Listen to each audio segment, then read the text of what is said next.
नमस्कार, public news देख रहे हैं आप। कांग्रेस के अंदर क्या चल रहा है? कांग्रेस पार्टी के हालात देखकर अनायास ही यह सवाल मन में उठने लगता है। उसके चुनावी नतीजों को देखकर लगने लगा है कि कांग्रेस का ग्राफ लगातार बड़ी तेजी से नीचे गिर रहा है। इसके संकेत तो बहुत पहले ही मिलने लगे थे, लेकिन अब दिखाई भी देने लगा है। देश में सिर्फ 3 राज्यों में कांग्रेस की सरकार है और तीनों जगहों पर हाल ठीक नहीं है। तेलंगाना, हिमाचल प्रदेश और कर्नाटक में अक्सर ही पार्टी के अंदर आपसी टकराव उमड़ता रहता है। कर्नाटक में इस समय खलबली मची हुई है। यहाँ कांग्रेस सरकार पर मंडराया हुआ संकट भले ही ऊपर से मैनेज किया जा रहा है, लेकिन अंदरूनी टकराव बना हुआ है। ऐसे में कांग्रेस को सबसे पहले अपने घर को दुरुस्त करना होगा।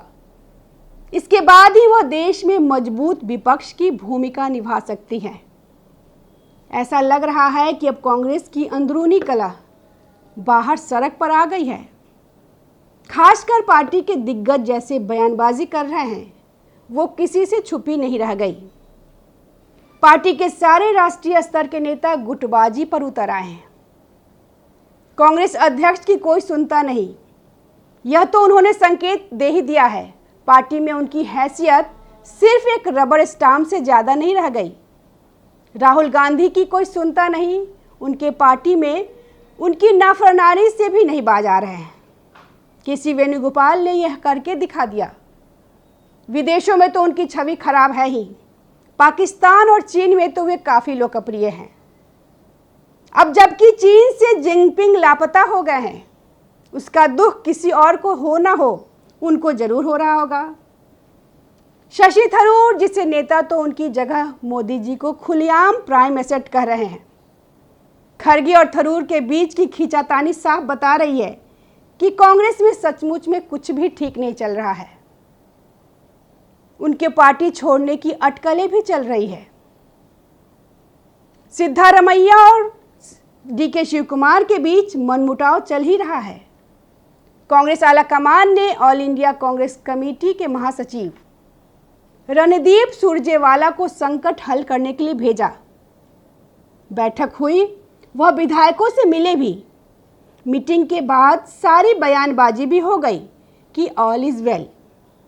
कांग्रेस में एकता है, मुख्यमंत्री की कुर्सी को लेकर कोई विवाद नहीं है। सिद्धारमैया और डीके शिव कुमार ने हाथ मिलाकर फोटो भी खिंचवाए। मैसूर में उन्होंने फोटो भी खिंचवाए, लेकिन यह ऊपर से की गई पेंटिंग के अलावा कुछ नहीं था। सारी कवायद के बाद तुरंत ही फिर असहमति के स्वर उठने लगे और फिर से खींचतान और उठापटक शुरू हो गई। दरअसल ये कांग्रेसी की बहुत पुरानी बीमारी है। राजस्थान से लेकर हरियाणा और मध्य प्रदेश तक सत्ता से बाहर रहने के बावजूद कांग्रेसी नेताओं की पहली चिंता बीजेपी को हराकर सत्ता में आने से ज़्यादा अपने प्रतिद्वंदी कांग्रेसी नेताओं को हराने की रही है। राजस्थान में अशोक गहलोत और सचिन पायलट की लड़ाई तो सड़कों पर उतरकर एक दूसरे के खिलाफ विष वमन करने तक पहुंच गई थी। हरियाणा में भूपेंद्र हुड्डा बनाम अन्य कांग्रेसी नेताओं की लड़ाई ने बीजेपी को चुनावी जीत थाली में परोस कर दे दी। कर्नाटक में मामला पेचीदा है। सिद्धारमैया बेहद लोकप्रिय नेता हैं। वह कुरवा समाज से आते हैं जो अत्यंत पिछड़ा है। सिद्धारमैया का अहिंदा जातिगत समीकरण बीजेपी की हार का बड़ा कारण बना था। उधर डीके शिव कुमार आर्थिक सामाजिक रूप से संपन्न समुदाय वोक्कालिगा से आते हैं। धनबल, बाहुबल और विधायक बल के लिहाज से वह बहुत मजबूत जमीन पे खड़े हैं। इन दोनों नेताओं का कॉम्बिनेशन ही कांग्रेस को सत्ता तक पहुंचा पाया। डीके शिव कुमार पर कई मामले लंबित हैं। मुख्यमंत्री पद पर बैठते ही इन मामलों के खुलने की आशंका शुरू से उनके इस कुर्सी तक पहुंचने में बाधा रही है। अंदर ही अंदर यह समीकरण फैलाया गया कि 2.5 साल सिद्धारमैया मुख्यमंत्री रहेंगे और फिर शिव कुमार इस कुर्सी पे बिराजेंगे।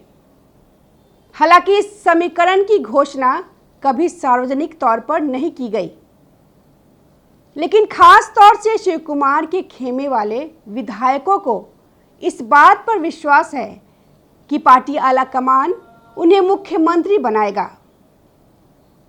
कांग्रेस के राष्ट्रीय अध्यक्ष मल्लिकार्जुन खड़गे के बारे में भी कहा जाता है कि वह भीतर ही भीतर शिव कुमार को मुख्यमंत्री बनाए जाने के समर्थक हैं, लेकिन खुलकर इस पर पॉलिटिक्स नहीं खेलते हैं। यथाशक्ति कब तक? गांधी परिवार फिलहाल यथाशक्ति बनाए रखने के पक्ष में है।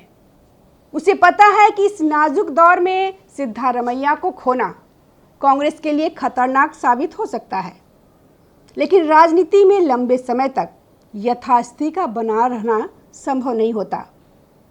विरोधी स्वरों को न निपटाया जा रहा है और न ही एडजस्ट किया जा रहा है। यही वजह है कि कर्नाटक में कांग्रेस ही कांग्रेस से लड़ती दिखाई देती है। कुल मिलाकर हर प्रदेश में गुटबाजी दिखाई दे रही है। कांग्रेस पार्टी आज अपने ही आंतरिक कलह की शिकार हो गई है।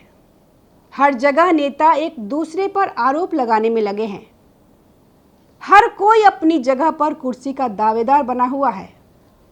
पार्टी की किसी को नहीं पड़ी, सबको बस अपनी पड़ी है। पंजाब और गुजरात में हार के बाद बिहार विधानसभा चुनाव में भी किसी चमत्कार की कोई उम्मीद नहीं दिख रही है।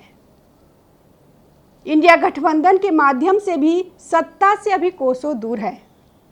ज़्यादा वक्त नहीं है। कांग्रेस के भीतर कलह, लीडरशिप के लिए खींचतान एक अस्थायी समस्या के रूप में बनी हुई है, जिसे राहुल गांधी न हल कर पा रहे हैं और न ही इस पर कोई हस्तक्षेप कर रहे हैं।